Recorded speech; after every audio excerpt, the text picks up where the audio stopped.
¿Te has preguntado alguna vez cómo una pequeña nación como Suiza, sin grandes riquezas naturales ni acceso al mar, logró convertirse en uno de los países más ricos y poderosos del mundo? ¿Qué secretos guarda esta tierra que nunca buscó conquistar a otros, pero sin embargo, creó una de las más impresionantes fuerzas militares de la historia? ¿Cómo es posible que en este rincón de Europa, donde se hablan 4 idiomas y se mantiene una unidad asombrosa a lo largo de 700 años, hayan surgido ideas que transformaron el mundo, desde el protestantismo hasta la creación de la Cruz Roja? La historia de Suiza es un fascinante relato sobre cómo la naturaleza moldea a los seres humanos y cómo estos, a su vez, crean instituciones que perduran en el tiempo. Amigos, no olvidéis suscribiros a mi canal Conferencias Históricas, darle a me gusta y dejar un comentario de 7 palabras. Es necesario para que el canal funcione. Compartid este vídeo con otros si lo consideráis importante. Gracias. Imagina, por un momento, los Alpes hace unos 15.000 años. El último periodo glacial está llegando a su fin, y enormes glaciares que durante siglos cubrieron las montañas comienzan a retroceder, revelando profundos valles y lagos de aguas cristalinas. En este paisaje áspero pero impresionante, se asoman los primeros seres humanos. Aún no son conscientes de que habitan en lo que algún día será Suiza. Para ellos, es simplemente una tierra entre montañas, un lugar donde cazar cabras montesas y recolectar bayas silvestres. Estos primeros pobladores eran nómadas, siguiendo la migración estacional de los animales, y no construían hogares permanentes, sino que se conformaban con refugios temporales en cuevas y bajo salientes rocosos. Sin embargo, desde sus inicios, debieron adaptarse a las duras condiciones de la montaña.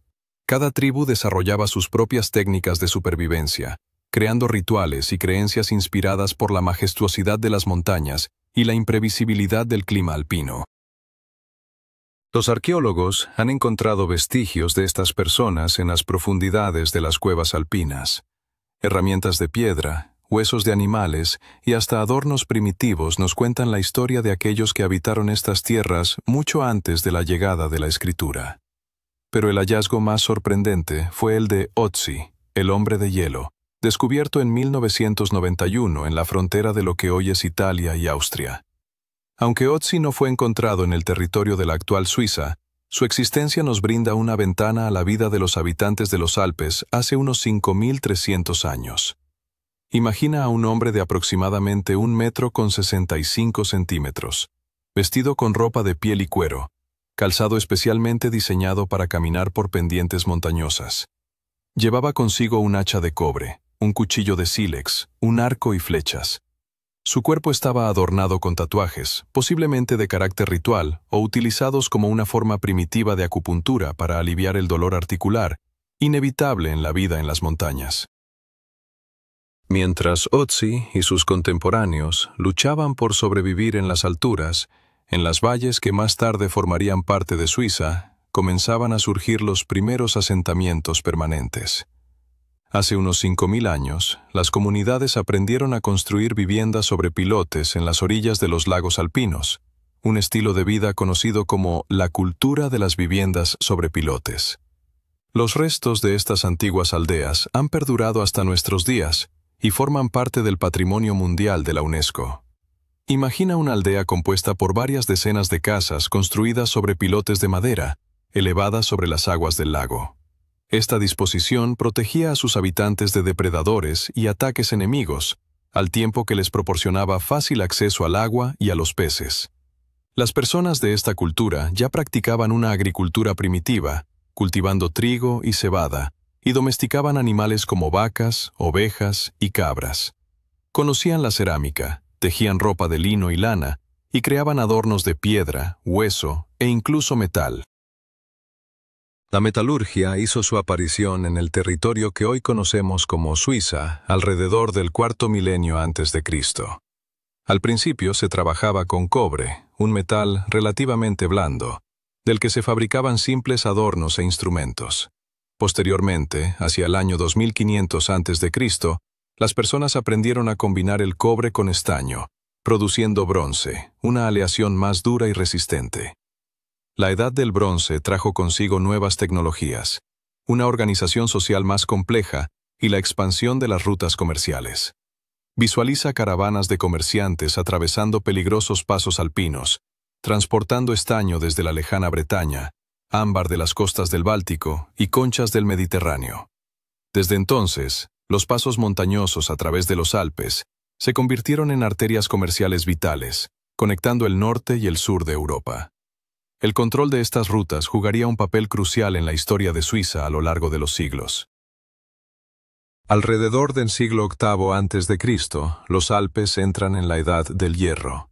Este nuevo metal, más resistente que el bronce y con materias primas más accesibles, permitió a las comunidades despejar bosques para cultivar tierras y criar ganado, construir viviendas más sólidas y crear armas más efectivas.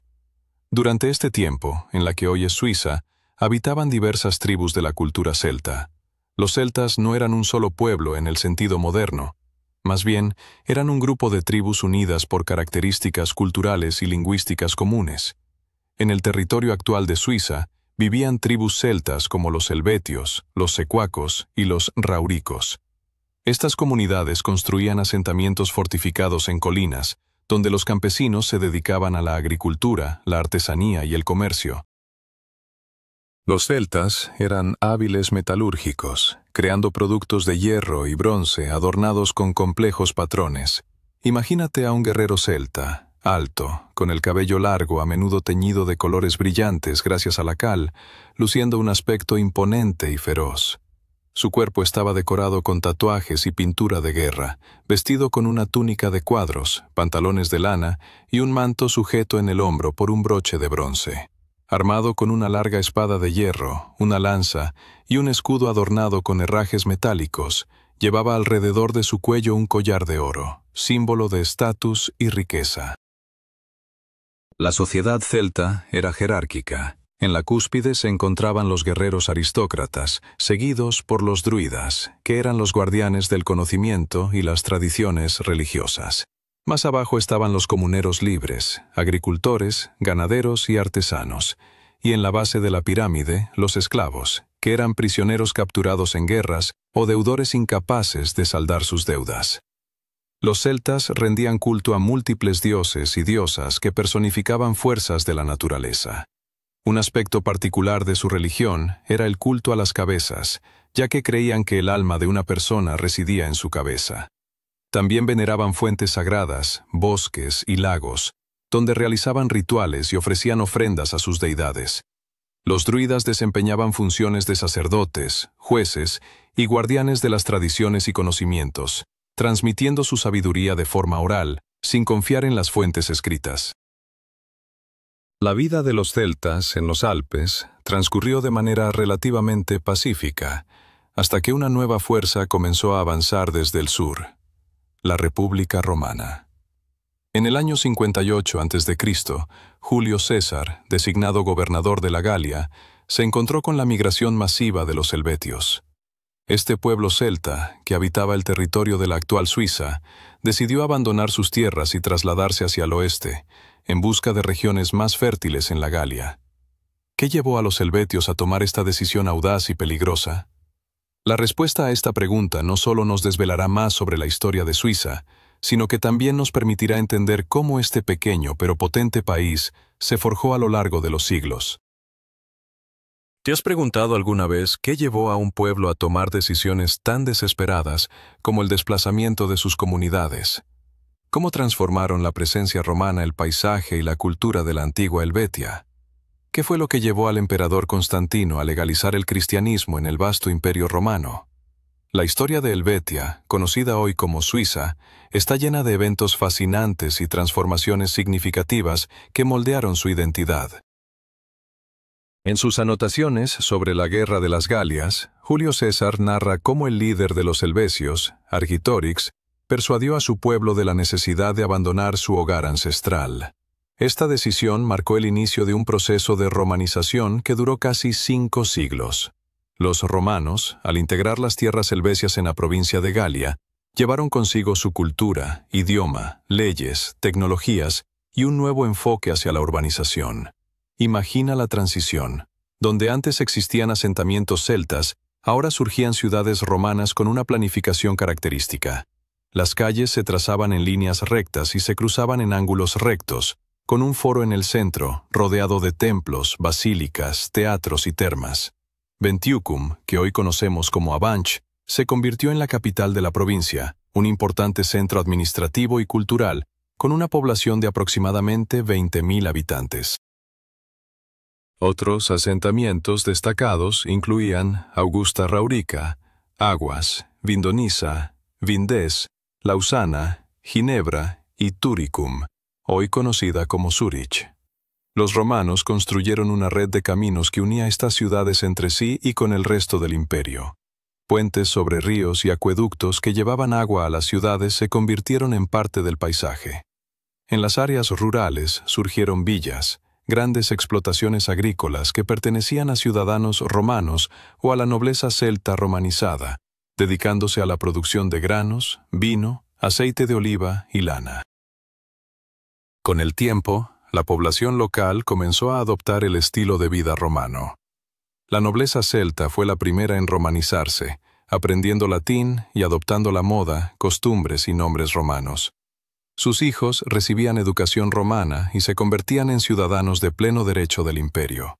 En contraste, las clases más humildes mostraban una resistencia mayor a la romanización, manteniendo su lengua celta y tradiciones por más tiempo, especialmente en las regiones montañosas más remotas.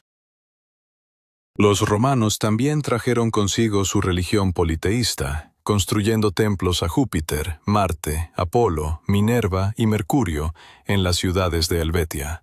Sin embargo, un proceso interesante de sincretismo religioso comenzó a desarrollarse. Las deidades celtas fueron identificadas con las romanas. Así, el dios celta Taranis se asoció con Júpiter, Teutatis con Mercurio y Esus con Marte. Nuevos cultos híbridos comenzaron a surgir, combinando elementos de ambas tradiciones. Con el paso de los siglos y al inicio de nuestra era, el cristianismo empezó a penetrar en Helvetia. En un principio, esta nueva fe se difundió entre los más pobres y los esclavos de las ciudades, gradualmente abarcando a todos los estratos de la sociedad. Para el final del período romano, ya existían comunidades cristianas organizadas con obispos en las principales ciudades. La economía de la provincia se integró en el sistema imperial, con Helvetia exportando productos como queso, miel, cera, pieles y madera, mientras que importaba vino, aceite de oliva, cerámica, vidrio y joyería. La artesanía, la alfarería, la metalurgia y el tejido florecieron, y en Avenicum y otras ciudades se comenzaron a acuñar monedas. Los primeros 2 siglos de dominio romano fueron un tiempo de paz y prosperidad, conocido como el Pax Romana. Sin embargo, en el siglo III, el imperio comenzó a atravesar una fase de crisis. Las incursiones de pueblos bárbaros, guerras civiles, problemas económicos y epidemias comenzaron a afectar a Helvetia. Las ciudades fueron rodeadas de murallas, la población se redujo y el comercio se estancó. Durante este tiempo, la presión de las tribus germánicas aumentó en las fronteras norteñas del imperio. Los alemanes, un pueblo germánico oriental, realizaron frecuentes ataques a Helvetia y comenzaron a establecerse de manera permanente en algunas regiones. Las autoridades romanas intentaron contener esta presión, construyendo fortificaciones y reclutando a los bárbaros como federados en las tropas aliadas. En el siglo IV se produjo un acontecimiento trascendental. El emperador Constantino legalizó el cristianismo y, posteriormente, se convirtió en la religión oficial del imperio. En Helvetia, al igual que en el resto del imperio, comenzó la construcción de iglesias cristianas, muchas de ellas levantadas sobre las ruinas de templos paganos. Los obispos se convirtieron en figuras clave no solo en la vida religiosa, sino también en la política. Hacia el siglo V, el Imperio Romano de Occidente se sumía en una profunda crisis. Sus recursos se agotaron, el ejército se debilitó, y las provincias fueron cayendo una tras otra bajo el control de reinos bárbaros. En el año 401, los visigodos invadieron Italia, y las tropas romanas fueron retiradas de Helvetia para proteger la metrópoli. La provincia quedó prácticamente indefensa ante los ataques bárbaros. En la década de los 400, Helvetia finalmente salió del control romano. La parte occidental quedó bajo el dominio de los burgundios, mientras que la oriental pasó a manos de los alemanes. Así concluyó el periodo romano en la historia de lo que hoy es Suiza, dando paso a una nueva era, la Alta Edad Media. Los burgundios, un pueblo germánico oriental, fundaron su reino en el Valle del Ródano. Ellos estaban relativamente romanizados, adoptaron el cristianismo en su forma arriana, y más tarde se convirtieron al catolicismo, coexistiendo pacíficamente con la población galo-romana. El reino burgundio, con su capital en Ginebra, abarcó la parte occidental de la moderna Suiza y partes de lo que hoy es Francia. Por otro lado, los alemanes eran menos romanizados y permanecieron siendo paganos hasta el siglo VII, llevando consigo su lengua germánica, que sentó las bases del moderno alemán suizo. Los alemanes poblaron las partes norte y este de Suiza, desplazando o asimilando a la población galo-romana. Imagina este periodo de transición. Las villas romanas en el campo estaban abandonadas o se habían transformado en fortalezas. Las ciudades se redujeron de tamaño, a menudo limitándose al área alrededor del antiguo foro y la basílica cristiana. El comercio a largas distancias disminuyó y la economía se volvió más local y de subsistencia. El latín continuó siendo el idioma de la Iglesia y la administración, pero en la vida cotidiana comenzaron a formarse nuevos dialectos romances o a expandirse las lenguas germánicas de los invasores. En el siglo VI, el territorio que hoy conocemos como Suiza cayó bajo la influencia de una nueva potencia, el Reino Franco. En el año 534, los francos, bajo el liderazgo de Teodorico, hijo de Clodoveo, conquistaron el reino burgundio. En 1536, también sometieron a los alemanes, de manera que casi toda la actual Suiza pasó a estar bajo el control de la dinastía merovingia de los reyes francos. Los francos trajeron consigo un nuevo sistema de gobierno. El territorio se dividió en gauss, distritos encabezados por condes, funcionarios reales que combinaban funciones administrativas, judiciales y militares. Las grandes posesiones de tierra se otorgaban a los allegados al rey como beneficios, tenencias condicionadas a cambio de servicio militar. Durante este tiempo, se llevó a cabo la definitiva cristianización de la región. Monjes irlandeses y escoceses, como San Columba y San Gal, fundaron monasterios que se convirtieron en centros de cristianización y educación. El monasterio de San Galo, fundado en el año 612, se erigió como uno de los más importantes centros culturales de la Europa medieval. Allí se copiaron manuscritos antiguos y se desarrollaron las artes, las ciencias y las técnicas artesanales. A mediados del siglo VIII, la moribunda dinastía merovingia fue reemplazada por los carolingios. Bajo Carlomagno, desde el año 768 hasta el año 814, el reino franco se transformó en un imperio que abarcaba gran parte de Europa occidental. El territorio que hoy conocemos como Suiza se convirtió en parte de este imperio. Carlomagno implementó reformas administrativas, fortaleció el poder central y promovió la educación y la cultura, un fenómeno conocido como el Renacimiento carolingio. Estableció un sistema de gobierno eficiente a través de una red. Es posible que un grupo de campesinos haya derrotado a un poderoso ejército de caballeros. ¿Cómo el miedo a un emperador llevó a la formación de la Confederación Suiza? ¿Y qué papel jugaron los Habsburgos en este fascinante relato de lucha por la independencia? Acompáñame mientras exploramos el nacimiento de una nación que desafió todas las expectativas. La historia de Suiza comienza en un contexto de inestabilidad política y territorial. Tras la firma del Tratado de Verdún en 1843, el vasto imperio carolingio se fragmenta entre los nietos de Carlomagno. Las tierras que hoy día comprenden Suiza quedaron divididas, la parte occidental, bajo el dominio del reino medio de Lotario, y la oriental, que fue asignada al reino de Luis el Germánico. Durante los siglos IX y X, Europa sufrió las constantes invasiones de los vikingos, lo que generó un clima de inseguridad y conflicto. En este contexto, surgió la necesidad de establecer un pacto de asistencia mutua, conocido como el Ewigen Bund, en caso de agresiones externas o para resolver disputas internas.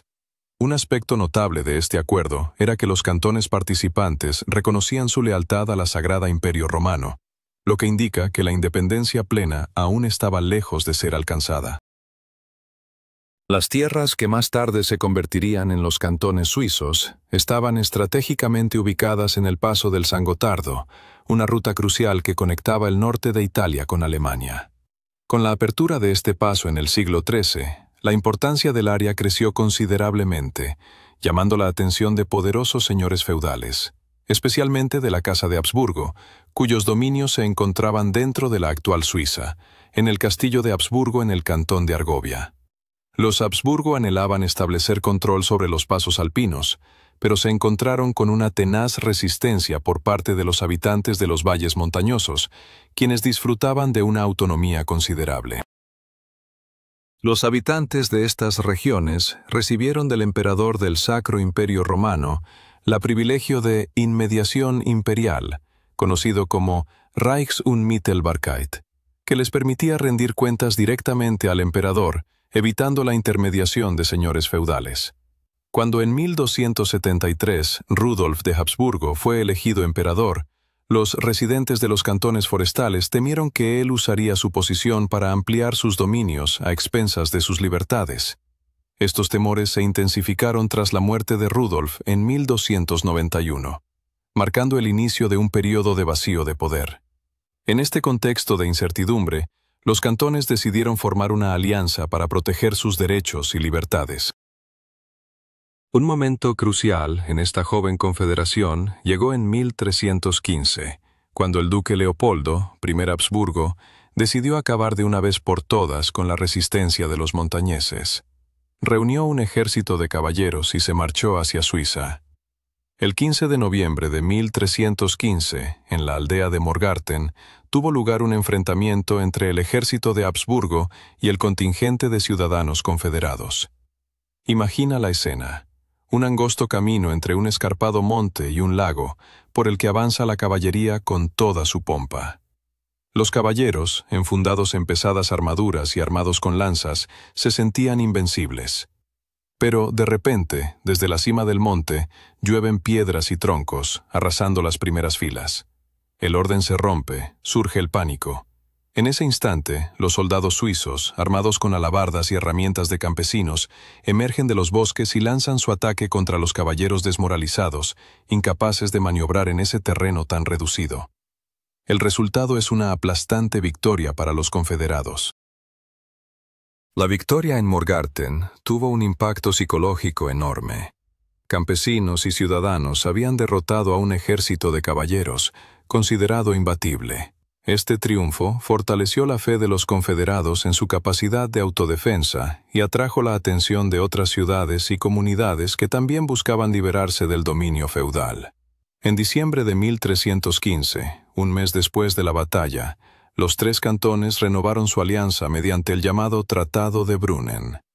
A diferencia del acuerdo de 1291, en este nuevo pacto ya no se menciona la subordinación al Sacro Imperio Romano, lo que representaba un paso significativo hacia la plena independencia. Durante las siguientes décadas, a la confederación de los tres cantones se unieron nuevos miembros: Lucerna en 1332, Zúrich en 1333, Glarus y Zug en 1352, y Berna en 1353. Así se formó la Alianza de los 8 cantones, conocida como la Antigua Confederación, o Alte Eidgenossenschaft.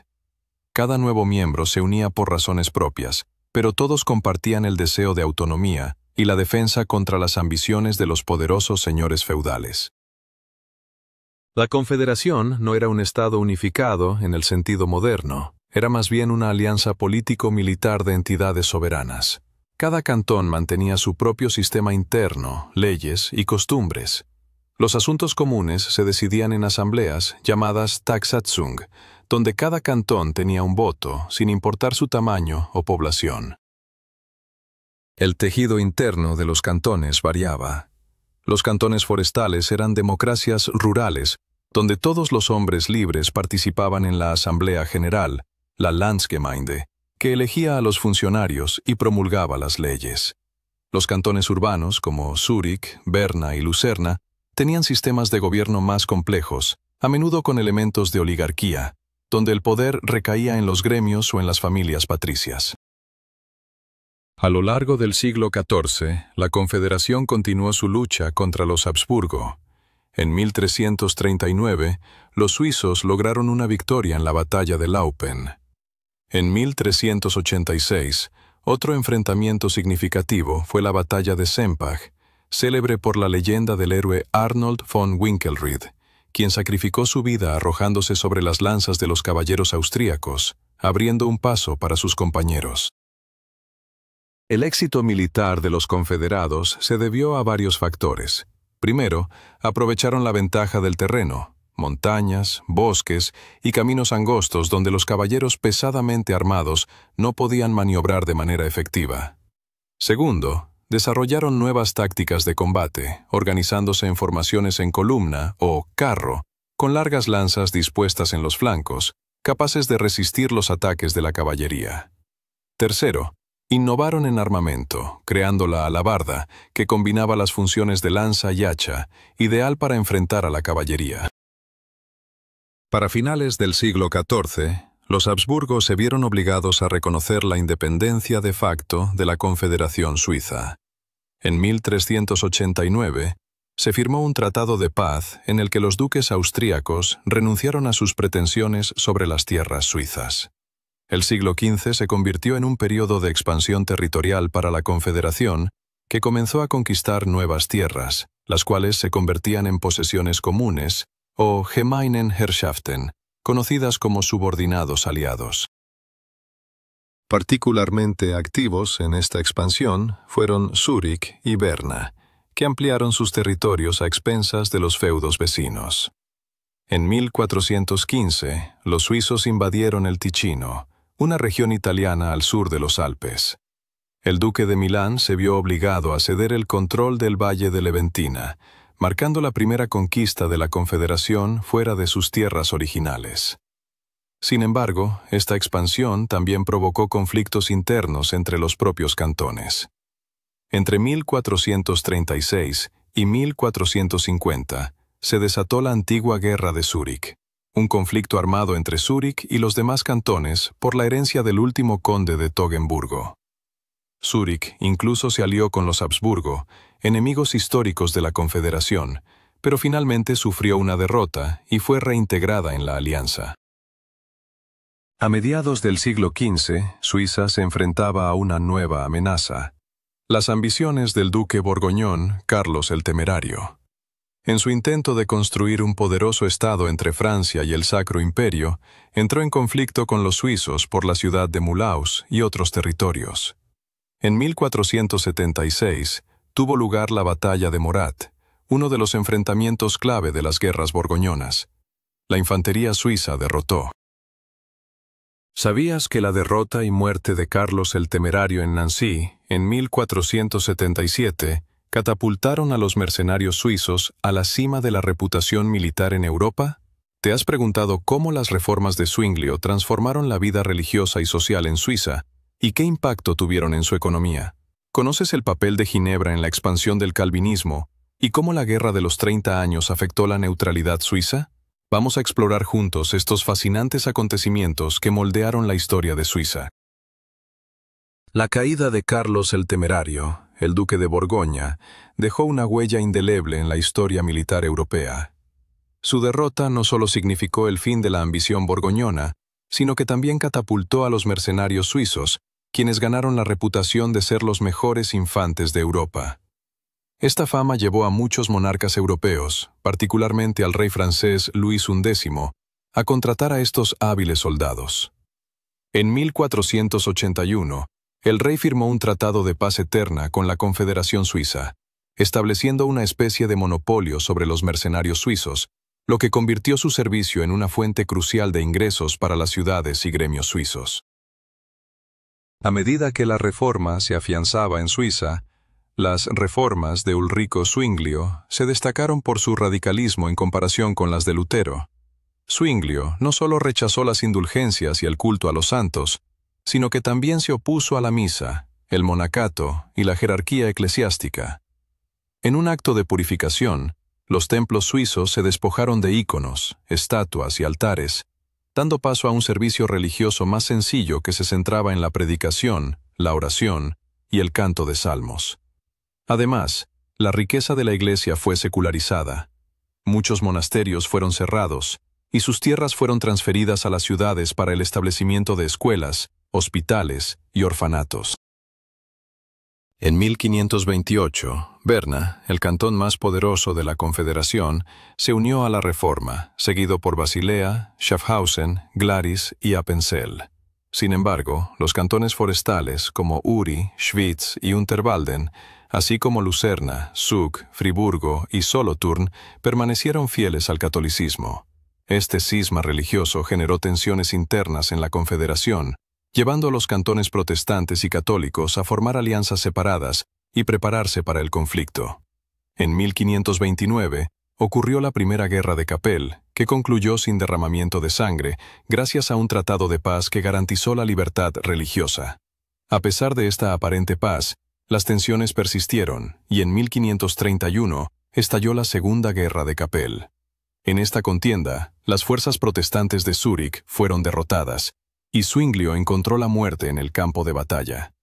El subsiguiente tratado de paz estableció el principio de quien manda, su religión, permitiendo que cada cantón determinara su fe, mientras que en los territorios compartidos, ambas confesiones gozarían de iguales derechos. En Ginebra, que no formaba parte de la Confederación, pero había sido su aliada, otro gran reformador, Juan Calvino, empezó a desarrollar un sistema teológico distintivo, que enfatizaba la predestinación y la disciplina eclesiástica. Ginebra emergió como el Roma protestante, convirtiéndose en un centro vital para la difusión del calvinismo en toda Europa. La reforma tuvo un profundo impacto en la sociedad suiza, especialmente en los cantones protestantes, donde se elevó el nivel de alfabetización, ya que cada fiel debía leer la Biblia por sí mismo. Se impulsó la educación y se fundaron nuevas escuelas y academias. Sin embargo, este periodo también estuvo marcado por un control moral más estricto. Las consistorios, o tribunales eclesiásticos, supervisaban la conducta de los ciudadanos y imponían castigos por el consumo de alcohol, el juego y la infidelidad conyugal. En el ámbito económico, los cantones protestantes, sobre todo Zúrich y Basilea, experimentaron un auge. Nuevas industrias florecieron, como la producción de seda, relojería y la banca. En contraste, los cantones católicos, más conservadores, mantenían su enfoque en la agricultura tradicional y el reclutamiento de mercenarios para el servicio extranjero. A pesar de este cisma religioso, los suizos lograron mantener su unión. El sistema de tasación y los congresos cantonales continuaron funcionando, aunque a menudo no lograban llegar a decisiones unánimes en asuntos importantes. La federalización del ejército no se materializó, y cada cantón mantenía su propia milicia. En 1538, la Confederación adoptó oficialmente el nombre de Suiza, derivado del cantón de Schwyz, que se había destacado en la lucha por la independencia. Antes de esto, la Confederación era comúnmente referida como Confederación o Aliados. Un periodo de relativa estabilidad se estableció en Suiza durante los siglos XVII y XVIII, donde la Confederación evitó participar en guerras europeas y se dedicó al desarrollo de su economía, cultura y ciencia. En las zonas rurales, la economía se basaba principalmente en la agricultura de subsistencia, mientras que las ciudades vieron un florecimiento de las artesanías y manufacturas. La relojería, que había comenzado en Ginebra en el siglo XVI, se expandió por los Alpes suizos, donde los maestros relojeros creaban complejos mecanismos que eran muy demandados en toda Europa. También prosperó la industria textil, especialmente en Zúrich y San Galo, donde se producían telas de algodón, lino y seda. Sin embargo, desde el punto de vista político, en los cantones se acentuaron las tendencias oligárquicas. En los cantones urbanos, el poder se concentró en un número reducido de familias patricias, mientras que en los rurales, los campesinos acomodados dominaban. Esto llevó a que los ciudadanos comunes fueran prácticamente excluidos de la gestión pública, lo que a su vez generó descontento y revueltas periódicas, que a menudo eran reprimidas con dureza. A finales del siglo XVIII, Europa fue sacudida por la Revolución Francesa. Las ideas de libertad, igualdad y fraternidad resonaron entre la intelectualidad suiza progresista y las clases oprimidas. En varios cantones, especialmente en el cantón de Vaud, se produjeron disturbios y esfuerzos de reforma. En 1798, las tropas francesas bajo el mando del general Brun invadieron Suiza bajo el pretexto de apoyar el movimiento revolucionario. La resistencia suiza resultó débil y desorganizada. La antigua confederación colapsó y fue reemplazada por la República Helvética, un estado unitario creado al estilo francés.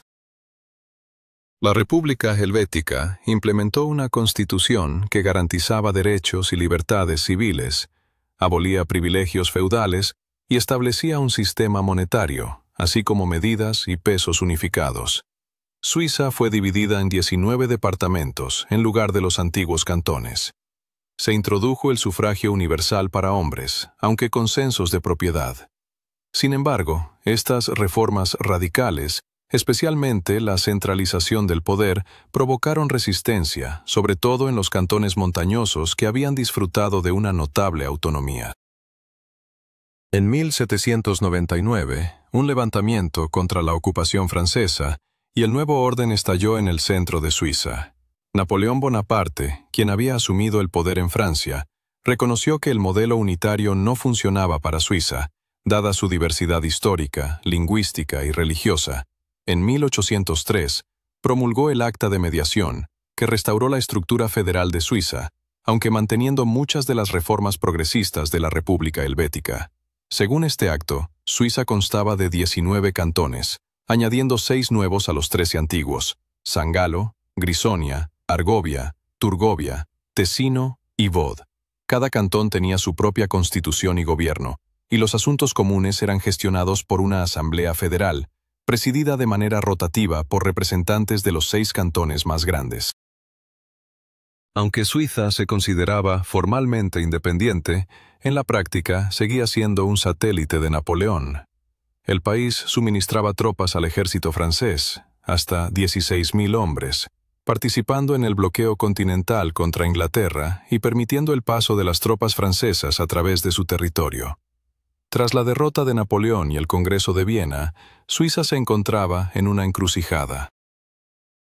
A través de estos eventos, la historia suiza revela la complejidad de un país que, a pesar de los desafíos internos, ¿sabías que en 1815 Suiza recibió un nuevo marco institucional que cambiaría para siempre su destino? ¿Cómo influyó la figura del general Henri Dufour en la historia de la Confederación Suiza durante la corta pero impactante Guerra del Sonderbund? ¿Y qué papel tuvo el famoso Comité Internacional de la Cruz Roja, fundado por el suizo Henri Dunant, en la evolución de las relaciones internacionales? Acompáñame a descubrir cómo estos eventos entrelazados forjaron la identidad de Suiza y sentaron las bases de su política exterior de neutralidad. En 1815, Suiza experimenta un renacer político con la aprobación del nuevo Acta Federal, que restablece muchos de los sistemas y normas que regían antes de la Revolución.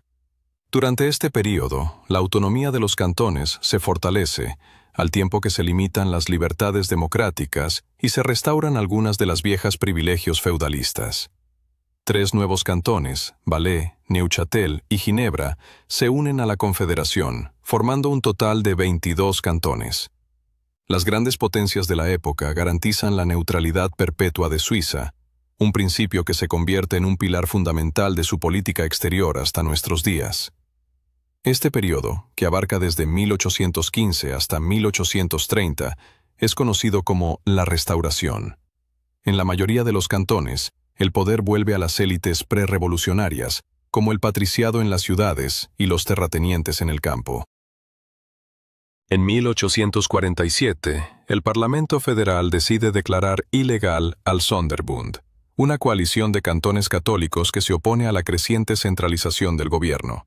Al negarse a disolverse, los cantones católicos provocan una guerra civil que dura apenas 26 días.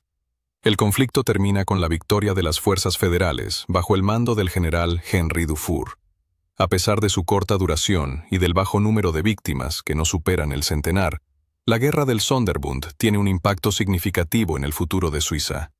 Culmina en profundas transformaciones políticas que se consagran con la nueva Constitución Federal de 1848. La Constitución de 1848 transforma a Suiza de una confederación de estados en un estado federal con un gobierno central fuerte.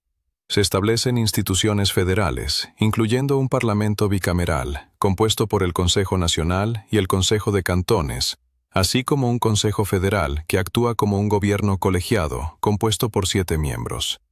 Además, se crea un sistema judicial federal.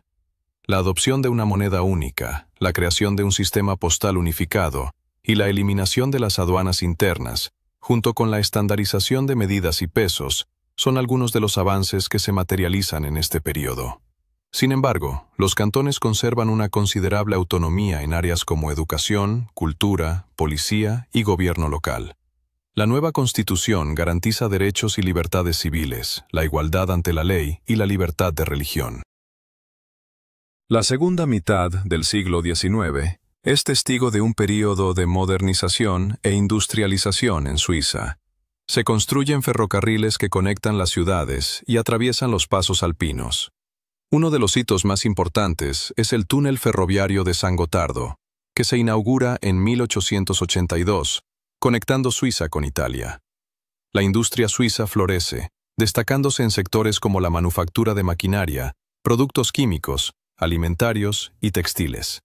Además, Suiza se convierte en pionera en la electrificación. En 1886, se establece en Schaffhausen la primera planta hidroeléctrica de Europa. El turismo también experimenta un auge, convirtiéndose en un sector clave de la economía. Turistas adinerados de Europa y América visitan Suiza, atraídos por sus paisajes montañosos, su aire puro y sus fuentes termales. En este contexto, se construyen lujosos hoteles y se desarrolla el esquí como un deporte de élite. En 1874 se adopta una nueva Constitución Federal que amplía los derechos de los ciudadanos y fortalece las competencias del gobierno federal. Se introducen elementos de democracia directa a nivel federal, como el referéndum, que permite a los ciudadanos votar sobre las leyes aprobadas por el Parlamento, y desde 1891, la iniciativa popular, que otorga a los ciudadanos el derecho a proponer reformas constitucionales. En 1874 se funda en Ginebra la Unión Postal Universal, una de las primeras organizaciones internacionales, lo que demuestra el creciente papel de Suiza en el ámbito internacional. La neutralidad de Suiza le permite convertirse en el hogar de numerosas organizaciones internacionales. Henri Dunant, conmovido por el sufrimiento de los heridos en la batalla de Solferino, funda en 1863 el Comité Internacional de la Cruz Roja, una organización dedicada a asistir a las víctimas de conflictos bélicos sin distinción de nacionalidad. Durante la Guerra Franco-Prusiana de 1871, Suiza se mantiene neutral y acoge a la desarmada Armada Francesa del general Burckhardt, que incluye a cerca de 87.000 soldados. El inicio del siglo XX se caracteriza para Suiza por un notable crecimiento económico y reformas sociales. La industria química, en particular en Basilea, se desarrolla rápidamente, dando lugar a empresas que más tarde se convertirían en gigantes mundiales. La manufactura de relojes evoluciona de un sistema artesanal a uno industrial, manteniendo sin embargo una calidad excepcional. En las ciudades de Ginebra y Zúrich, el sector bancario atrae capital de todo el mundo, solidificando la reputación de Suiza como un centro financiero. En 1912, se introduce un sistema de seguro estatal ante enfermedades y accidentes, mientras que en 1913 se establece un límite a la jornada laboral en fábricas y se mejoran las condiciones laborales para mujeres y niños. La Primera Guerra Mundial representa un reto significativo para la neutralidad suiza. El país moviliza alrededor de 250.000 soldados para proteger sus fronteras. El general Ulrich Wille es nombrado comandante en jefe del ejército suizo. Durante el conflicto, Suiza se convierte en refugio para emigrantes políticos, desertores y pacifistas de toda Europa. Personalidades como Vladimir Lenin, Romain Rolland y James Joyce encuentran asilo en el país. Aunque Suiza no participa en las hostilidades, la guerra tiene un impacto severo en su economía, interrumpiendo las conexiones comerciales, provocando escasez de alimentos y materias primas y generando un aumento de la inflación. La tensión social se intensifica, lo que culmina en una huelga general en noviembre de 1918, el conflicto social más grande en la historia del país. En esta huelga, que involucra a alrededor de 250.000 trabajadores, se logra un compromiso tras 3 días de protestas. El gobierno promete implementar reformas sociales, incluyendo la introducción de la semana laboral de 48 horas y un sistema electoral proporcional. Sin embargo, las demandas más radicales de los huelguistas, como la renuncia del gobierno o la creación de una milicia obrera, no se cumplen. Tras la Primera Guerra Mundial, Suiza se une a la Sociedad de Naciones, cuya sede se establece en Ginebra. Este es el primer caso de participación de Suiza en una organización política internacional, marcando una desviación de su tradicional postura de aislamiento. Así, la historia de Suiza en el siglo XX se teje con hilos de modernización, neutralidad y un creciente papel en el ámbito internacional, cimentando su identidad única en el mundo.